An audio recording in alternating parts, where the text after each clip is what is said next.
For millennia, the desert has guarded its secrets. Vast, unforgiving, a silent witness to forgotten empires and civilizations lost to time. We speak of cities swallowed by the sands, their very existence questioned, relegated to myth. But what if those myths were echoes of a profound reality? What if beneath the shifting dunes, a forgotten metropolis merely waited? An entire world, buried, perfectly preserved, hinting at a past far grander, far more complex, than our histories dared to imagine. This is not fantasy. This is a scientific quest. A journey into the unseen. For centuries, whispers persisted across the Arabian Peninsula. Tales of a magnificent city, rich beyond measure, that vanished without a trace. The Bedouins spoke of it, chroniclers wrote fragmented accounts. It was dubbed the Atlantis of the Sands, a place existing only in legend. A vibrant hub of wealth, power, and unimaginable luxury, suddenly consumed. But consuming something completely, erasing it from the surface, often leaves deeper traces. What if this mythical city wasn't just a story, but a historical fact, waiting for the right moment, the right technology, to unveil its truth? The turning point arrived not with shovels, but with satellites. High above the earth, remote sensing technology began to pierce the desert's veil. In 1992, researchers utilizing advanced imagery identified subtle anomalies in the vast, featureless terrain of Oman. Faint lines, patterns invisible to the naked eye on the ground, but indicative of something structured, something artificial, buried deep beneath. It was a digital ghost, a topographical whisper from an ancient world, suggesting a lost network, a hidden presence where only sand was believed to be. Confirmation came not by digging, but by sound. Ground-penetrating radar, GPR, a marvel of modern archaeology, sent electromagnetic pulses into the earth. These waves, reflecting off different densities and structures beneath the surface, painted a subterranean map. The anomalies detected by satellite were not natural formations. They were definite, coherent patterns. Walls. Foundations. A geometric layout. The technology was essentially giving archaeologists X-ray vision, peering through centuries of accumulated sand and sediment, revealing outlines of forgotten architecture. A silent city, waiting to be drawn from the void. And so, the expedition began. Led by teams of intrepid archaeologists, guided by the unseen maps. The target, a specific point in the Omani desert. The sand, relentless and ancient, slowly gave way. And then, there it was. Not a myth, but stone. The remains of a formidable fortress. The city of Ubar. Named after the fabled Atlantis of the sands. This wasn't merely a settlement, it was a strategically important stronghold, an entire urban center, now confirmed to exist, precisely where legend placed it. A triumph of science over skepticism, of persistence over millennia of oblivion. Ubar's existence, once doubted, was now undeniable. But why Ubar? Its strategic location was key. This city wasn't just in the desert, it was of the desert, positioned at the nexus of ancient frankincense trade routes. Frankincense, the aromatic resin harvested from boswellia trees, was the lifeblood of ancient economies, revered for religious ceremonies, perfumes, and medicines. Ubar became the indispensable waypoint, the gatekeeper of this precious commodity. Its very foundation was built upon this fragrant gold, connecting empires, spanning continents. To understand Ubar, we must grasp the immense value of frankincense. For centuries, it rivaled, and often surpassed, gold in worth. This wasn't just a commodity, it was currency, a symbol of divine connection and immense power. Imagine an economy fueled almost entirely by an aromatic resin.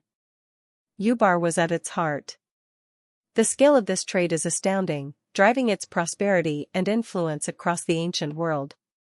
A precious resource, dictating the rise and fall of fortunes, wars, and even cities. The numbers paint a vivid picture of Ubar's economic might. At its zenith, the city facilitated the trade of an estimated 1,500 to 2,000 tons of frankincense annually. To put this into a modern perspective, this volume translated into a staggering annual revenue of $20 to $30 million. Not just a local market, but an intercontinental powerhouse, sustaining an elaborate network of merchants, transporters, and laborers.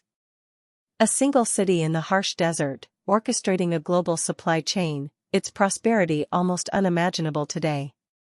A truly significant economic force. Yubar's influence wasn't confined to the desert. Its frankincense reached far and wide, connecting disparate civilizations.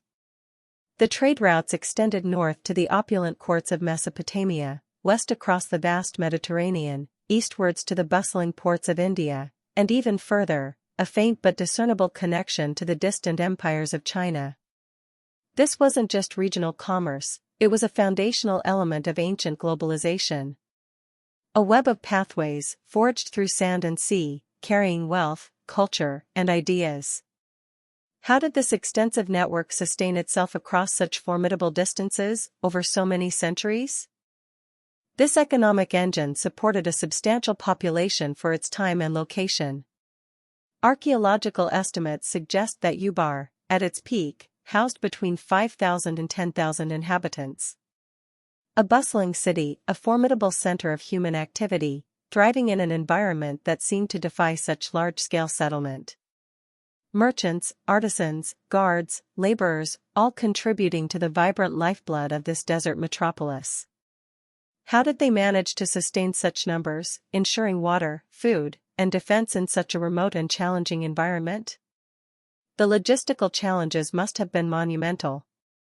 Yubar's golden age wasn't fleeting. Its peak prosperity spanned an impressive 13 centuries, from approximately 1000 BCE to 300 CE. This long period highlights not only the enduring demand for frankincense but also the city's remarkable resilience and adaptive capacity. Empires rose and fell, political landscapes shifted, yet Yubar remained a constant, a linchpin in the ancient world's most valuable trade. A testament to its strategic importance and the sophisticated organization required to maintain such an intricate operation over more than a millennium.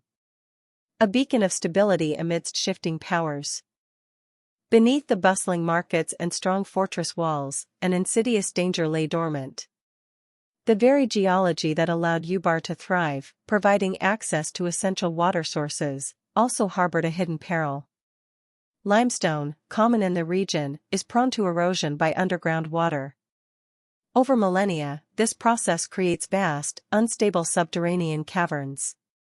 A city built upon such an unseen labyrinth, regardless of its prosperity, stood on precarious ground.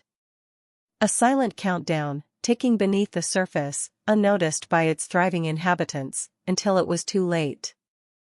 The whispers of legend spoke of divine retribution, of a city swallowed by the earth. Modern science offers a chillingly plausible explanation, a catastrophic sinkhole.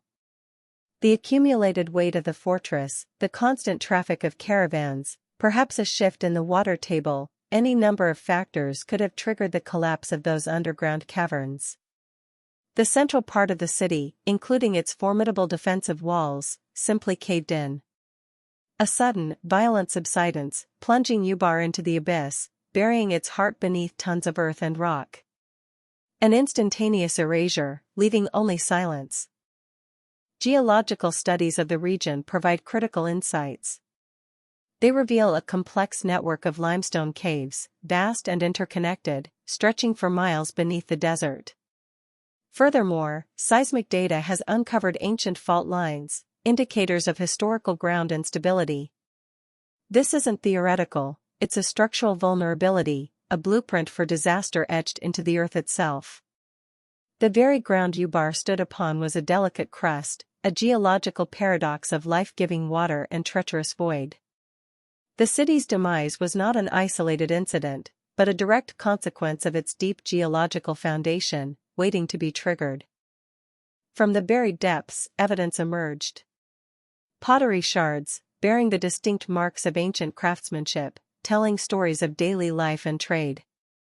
Ancient tools, implements of construction and commerce, speaking of the hands that once used them. And the unmistakable walls of a fortress, now partially revealed, yet still imposing. These weren't just random relics, they were tangible links to Ubar's past, pieces of a jigsaw puzzle confirming not just its existence, but its vibrant culture and sophisticated infrastructure.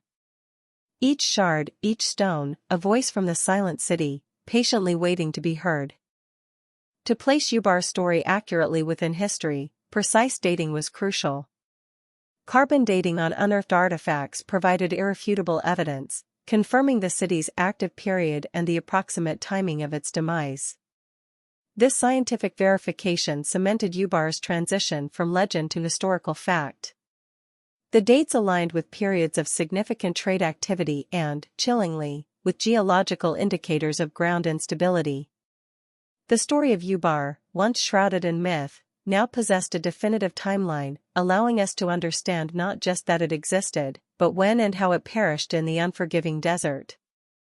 Among the most poignant discoveries were fragments of frankincense resin itself. Preserved beneath the sand, these solidified tears of the boswellia tree offered a direct connection to Ubar's economic heart. Their presence confirms the scale of the trade and the city's role as a major processing and distribution center. Imagine the aroma, permeating the ancient marketplace, a smell now lost to time, yet its physical remnants still holding stories.